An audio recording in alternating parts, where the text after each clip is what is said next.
channel. My name is Adam Smith, and today we dive into the showcase for Cyberpunk 2077 Gangs of Night City, the board game coming from CMON Games. As you already saw on the channel recently, I did a full game unboxing of the exclusive edition. If you want to check that out, put a link in the top right hand corner. But this video is going to kick off the showcase where we show you how to get the game to the table for a solo play. There is a full-blown solo mode inside of this one. We'll get this thing set up in the video, and then we'll dive into a playthrough to show you the game in action.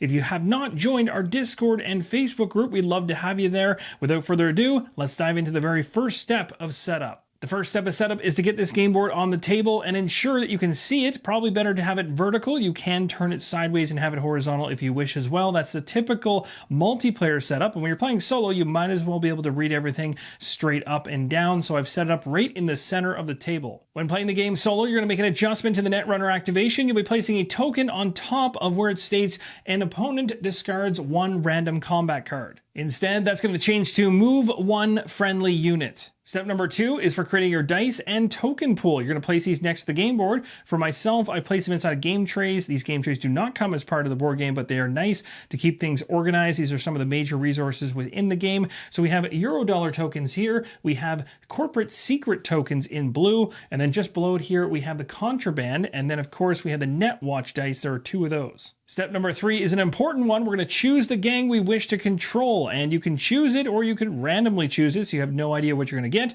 For me personally, I'm going to go with the Tiger Claws. Here's an up-close look at the gang that I've chosen. I place it off to the left-hand side of the game board. You can also flip this dashboard over in order to see more information, whether it's some flavor text for the actual gang. You'll also see the Solo, Techie, and Netrunner. These are all basic units. You're going to need these when you set up. But first, we need to gather the 4 starting combat cards. We have Cyber Psychosis, Short Circuit, Subdermal Armor, and Crusher. You'll know they're all starting cards, as it says right underneath it in small text, starting. Also, for the gang that you've chosen, be sure to find all the corresponding colored components for that gang. You're going to find things like player bases. You're going to have the net tracker token. You're going to have a street cred token, drone tokens, of which there's multiple. You'll have hideout tokens, which have multiple. And then these are 6 of the different action tokens, which you'll see across the top of your dashboard. The last things you need to complete step number 3 of setup is to find the turn summary card as well as the single player mode summary card. And you'll find useful information on both sides of these cards. Step number 4 is all about the component setup. We need our gang's street cred token and net tracker token. And we're going to place them in the corresponding starting positions. Every gang inside of Cyberpunk has its own starting district. For the Tiger Claws, it's Westbrook.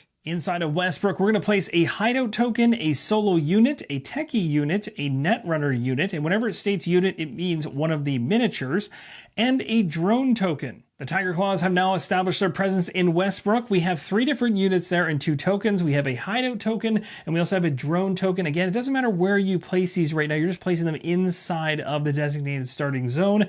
The 3 units that we have, you can tell the difference between each of them by their bases and their shapes. The one up here is a netrunner. The one at the very bottom is the solo, and the other is a techie.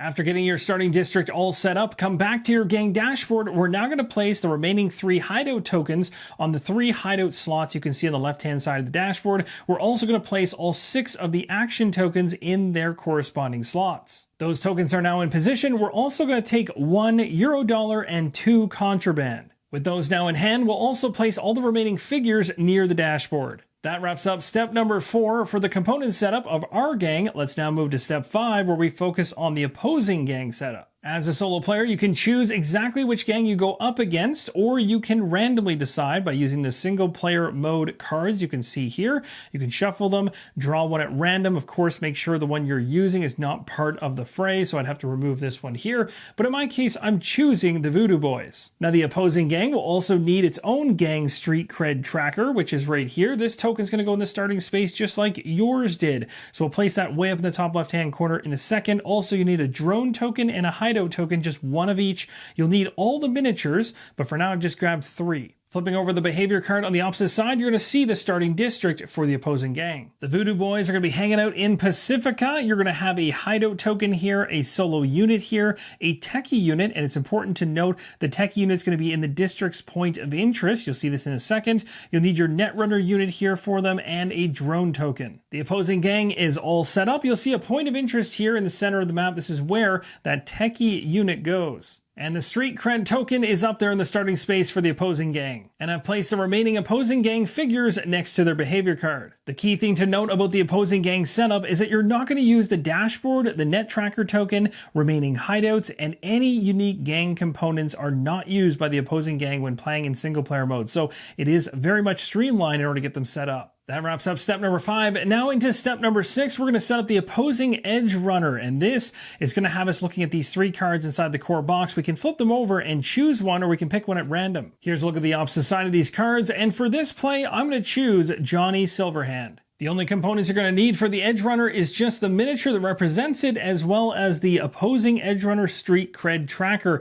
And again, this token, very much like the other gang's tokens, will go in the starting space, top left-hand corner. We now move on to step number 7. We're going to set up some card decks. The first one we'll look at is the Edgerunner deck. You're going to find this deck and remove these 2 cards you can see down below. And it's important to understand that this one here on the right will always be removed, but the one on the left is going to correspond to the one that you actually chose or randomly selected to be the Edgerunner that we just set up moments ago. So because we selected Johnny Silverhand, we're removing this card from the Edgerunner deck. With the 2 cards back in the box, we're now going to shuffle up the Edgerunner deck and draw out 2 to fill the spaces. The slots are now filled up. We have a solo Edgerunner up top and a techie Edgerunner down below. We'll move along to the opportunity deck. We'll shuffle this one up, place it in its slot, and draw out 3 cards to fill the column. Also worth mentioning here, there is a different type of opportunity card. You'll see it at the front of the rulebook in the components section. It's specific to a story, so you're only going to use it in those situations. You can take it out for now. We have some opportunities to start off the game. We have the Nakoda weapons shipment, we have the synth coke deal, and the budget arms disposables. The next deck to set up is the combat deck. This is for upgrade cards. You're going to shuffle these cards together and place them in the slot. And we have one final deck which we'll place near our gang.